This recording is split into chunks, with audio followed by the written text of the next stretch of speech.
This is the FM Gold channel of All India Radio. In the program News Analysis, we now bring you a dialogue on India calls for BIMSTEC cooperation. The participants are Professor S.D. Muni, former diplomat, and Sandeep Dikshit, the Hindu. BIMSTEC, Bay of Bengal, multi-sectoral technical and economic cooperation, a very unwieldy name for an organization that has been around for 17 years but has not been really very active. The third summit of the BIMSTEC was completed in Myanmar with most of the heads of state being in attendance. This was although 4 years after it was scheduled, but we saw this summit meeting taking some important decisions. Most of the decisions pertain to addressing the massive deficit of infrastructure that is there in that entire area. And these include a trilateral highway, multimodal shipping route that will open up new route into northeast, and energy linkages, tourism linkages, and of course talks on a free trade agreement. And also there was talk about counter-terrorism cooperation, and perhaps we might look forward to more cooperation in the security sphere in the coming days. First of all, Dr. Muni, this being the third summit since this was founded in 1997, so isn't the pace a bit slow? It's too slow because first it started without Nepal and Bhutan, and it took some years to include these two countries. Earlier name was on the name of the first letters of the countries which are involved. And now by keeping the same name, they have, I think, very intelligently given it a different name without disturbing the alphabetical soup which existed earlier. But until 2004, the whole organization worked only on the basis of ministerial level. Then it was realized that why is it not proceeding further? Because perhaps it is not at the summit level. And if you take it to the summit level, it will inject the kind of political energy which is required. And without that political energy, we would not be able to make progress. So 2004 was the first summit.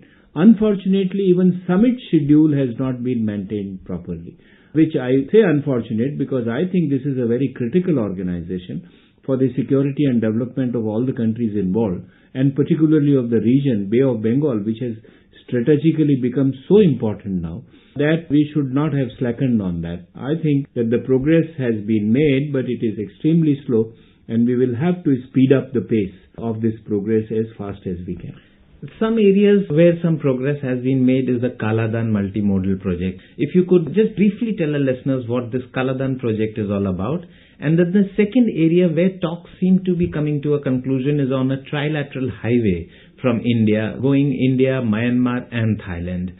And then of course there are a whole shaft of projects proposed by Asian Development Bank which had done a complete study in this area. And then countries from China, Japan to Thailand expressing interest in enhancing connectivity with India. The Kaladan project is a multi-modal transit transport system, which means you need all available connectivity modes to be used there. Road, river navigation if this is possible, and therefore people and goods can move much faster in this. Now, the project completion is still a few years away, and 2 years is being estimated. I hope it doesn't go more than 2 years because it was expected to be completed much earlier. And this is a project which has started long back, so many years in gesticulating the project, planning it, and then starting work upon it. So I think the speed on the whole has got to be expedited if we have to see these projects completed. Similarly, the trilateral road, the trilateral international highway would actually link India through Myanmar to Thailand, from where it is linked entirely to Indochina and whole of Southeast Asia. So that would be a phenomenal jump from where we stand today. You would recall that under ASEAN we have been holding these car rallies and others, and the whole purpose from is Indonesia, right? and ASEAN has a very robust program of connectivity, which we must link up with. The whole idea is that if this project, this trilateral road project comes through, we would be able to. There is also a project to take the train up to Vietnam, but that is also under different, not under BIMSTEC. But I think BIMSTEC can add into that connectivity network, which is so critical in terms of India linking itself with all these countries. And talking about ASEAN robust program and the need to tap into it. In fact, Prime Minister at his address had described BIMSTEC as a bridge between ASEAN and SAARC. And he said it could be a bridge between ASEAN and SAARC. And because they discuss free trade agreement in goods at BIMSTEC, there's already one such thing in SAARC. There's another with the ASEAN. So Prime Minister spoke about concentric and interlinked free trade agreements that would really mesh the entire region into free flow of goods. But at the same time, don't you think we have some political problems to overcome in the sense that rules of the game, how inter-country movement of goods and people will take place, that has to be discussed. Do you think with the setting up of the announcement of the setting up of a secretariat in Dhaka, will that help move matters? Well, establishment of secretariat would regularize the proceedings of the BIMSTEC in a far more systematic manner than they have been taking place. But so far as other difficulties are concerned, in fact, there are many. And they would come only after the connectivity is actually established. You said political difficulties, not only of decision making, of the disturbances and troubles within the countries. We experienced difficulties within Myanmar on account of democracy for a number of years, which did not let decisions move in particular direction. Now we have serious problems in Thailand, for instance, and they are going in for elections again. The internal divisions are sharply manifesting themselves, which creates decisional problems. Bangladesh also had a lot of difficulties in. Nepal had a lot of difficulties in itself in one way or the other. Bhutan is a new democracy. They have been transition of power very smoothly, but the decision-making system has been altered. Sri Lanka has had all sorts of problems. You see these internal difficulties impinging on the regional activities. So these are the ones that have impinged on SAARC, and these are also impinging on BIMSTEC also. Always. But I must mention here that, look, India is the biggest country. Right. And India has much larger stakes in the stability, peace and progress of this region. We have promised, and similarly, the partners, you made a very interesting and valid point that it is BIMSTEC may be a bridge to ASEAN. I would say not only a bridge to ASEAN, maybe a bridge to whole of Asia. Because once you reach ASEAN, you can be within the reach of even Japan and South Korea. So I think Prime Minister has called it a bridge to Asia. ASEAN countries are involved in BIMS. South Asian countries and ASEAN countries are actually together in BIMS. So BIMSTEC is a unique organization. As I mentioned to you, the other organization like the Ganga-Mekong Cooperation Organization, where again all these countries, Myanmar, Thailand, Laos, Cambodia and Vietnam, with India are included there, which again is the same spread of connectivity and common interest. Half of ASEAN in Ganga-Mekong. Exactly. That's half of ASEAN, and from our side, in BIMSTEC, this is almost SAARC except Pakistan and Maldives. All other countries are involved in it. So these are, as the Prime Minister says, concentric and interlinked associations that are over there. And perhaps that is how it should be for a complex region such as ours. If we move on further, we find that the BIMSTEC summit, besides talking about a free trade agreement, also tried moving into areas that have normally not its preserved so far. That is, they spoke about counterterrorism, for instance. They spoke about extradition treaty, for instance. And they also spoke about people-to-people contact.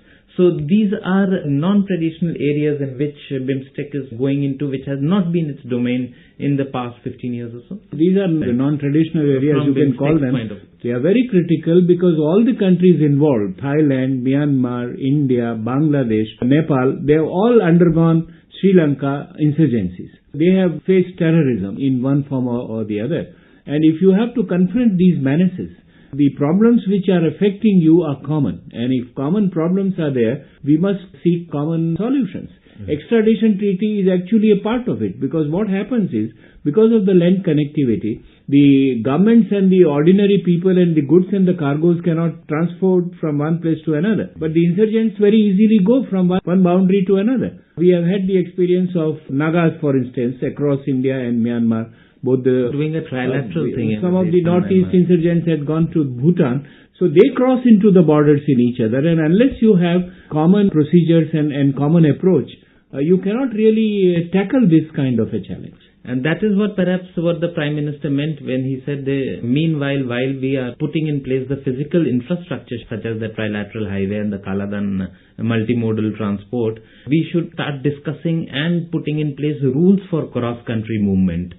And rules for cross-country movement would be goods, people, and as you said, about extradition also. Yes, of course. This is where extradition is needed. And not only, of course, once you connect the roads, then customs procedures, how the whether your vehicles can go into the other territory or not, what are the tax structures of how the toll plazas would work if you have highways going. All these issues would obviously come and will have to be settled. And this has a particular resonance for the Northeast, because Northeast has found itself enclosed from all sides, and its only outlet is the Siliguri corridor, only outlet for nearly 40 years because of the 1962 China War. At that time, the Burmese were experimenting with their version of socialism, and the Indo-Pak War in 65 that closed every possible access. In fact, it cut ethnic linkages also between people in these areas. So this would mean a lot for the people of Northeast. It's a geographical curse. Landlocked countries or landlocked territories must have access to sea and access to other areas. I remember in the late 70s, the Chinese started working on Yunnan's linkages with the neighboring countries, which is Myanmar, Laos, Cambodia, and they opened it up. Because if Yunnan has to develop, there is no other way. The mainland China is too far off. No other way but to link up these countries. Similarly, our Northeast has remained under development for a long time, and in order to develop it, Northeast has to connect with Bangladesh, with Myanmar, that is the BIMSTEC members. This has to be done through connectivity, otherwise the region would not develop. Do you see some negative fallouts also in this case, where large money moves and trade moves, and there's the movement of people, there's a certain vulnerability? Do you think the government should take steps to... No, but this is where in this security agenda, the issues which are involved for transnational crime. Now, transnational crime would not only be in terms of the arms travels, but also of the smugglers, also of those who are money laundering, also of those who are taking drugs from one place to another. Internal security network will have to be strengthened if you really want to open up these areas. Otherwise, the bad elements or the dark side of globalization will exploit the facilities which you create if you don't have the curbing mechanisms. And one aspect of BIMSTEC has been, as the Prime Minister said during his speech, that soon after the end of the speech, there will be a BIMSTEC center in Noida for disaster warning, because the entire area, including parts of India, are prone to disasters of various types. And then in Bangalore, there's an energy center coming up. So what is this about, these centers that they are setting up? Do other countries also have similar centers? These centers would cater to the needs of all other countries. I mean, like Noida Center on climate would take the information and feed it to the member countries, because it is a BIMSTEC center. Similarly, on energy in Bangalore, it's a BIMSTEC energy center. So whatever is the product of the center would actually be shared by all the member countries. Exactly. That's what I meant, that other countries will also have centers. They will have in different areas. Different sectors of economy and development or social interaction, including like tourism. People-to-people connection. For the Northeast, it will be a big boon, because you call landlocked region as a geographical curse. Dr. Muni also cited the example of Yunnan province in China, which opened out to its neighbors and therefore benefited a great deal. So there would be no reason to believe that Northeast would not benefit, and Northeast would be perhaps the biggest beneficiaries after 4 decades. I think it will be hugely beneficial to Northeast if it gets connected with the neighboring countries and gets connected much better with the mainland mill. That's why we have even been talking of the transit through Bangladesh in order to reach Northeast. Similarly, if we develop Bangladesh Chittagong Airport and let the Northeast use that kind of an airport and do connectivity, similarly in Myanmar, I think Northeast would boom. We can draw some comfort from the fact that summit meetings, such as the one that was held recently in Myanmar, began only in 2004. And so there is some hope ahead as all the nations shed their own inhibitions of different types, and try to join in a partnership that will take Southeast Asia into the wider world from which it has been prevented from accessing so far. Thank you so much. You were listening to a dialogue on India Calls for BIMSTEC Cooperation. The participants were Professor S.D. Muni, former diplomat, and Sandeep Dixit, the Hindu. It came to you in the program News Analysis, produced and presented by the News Services Division of All India Radio. This program is also available on our website, newsonair.nic.in. You may email your opinion about this program at airnsdtalks@gmail.com.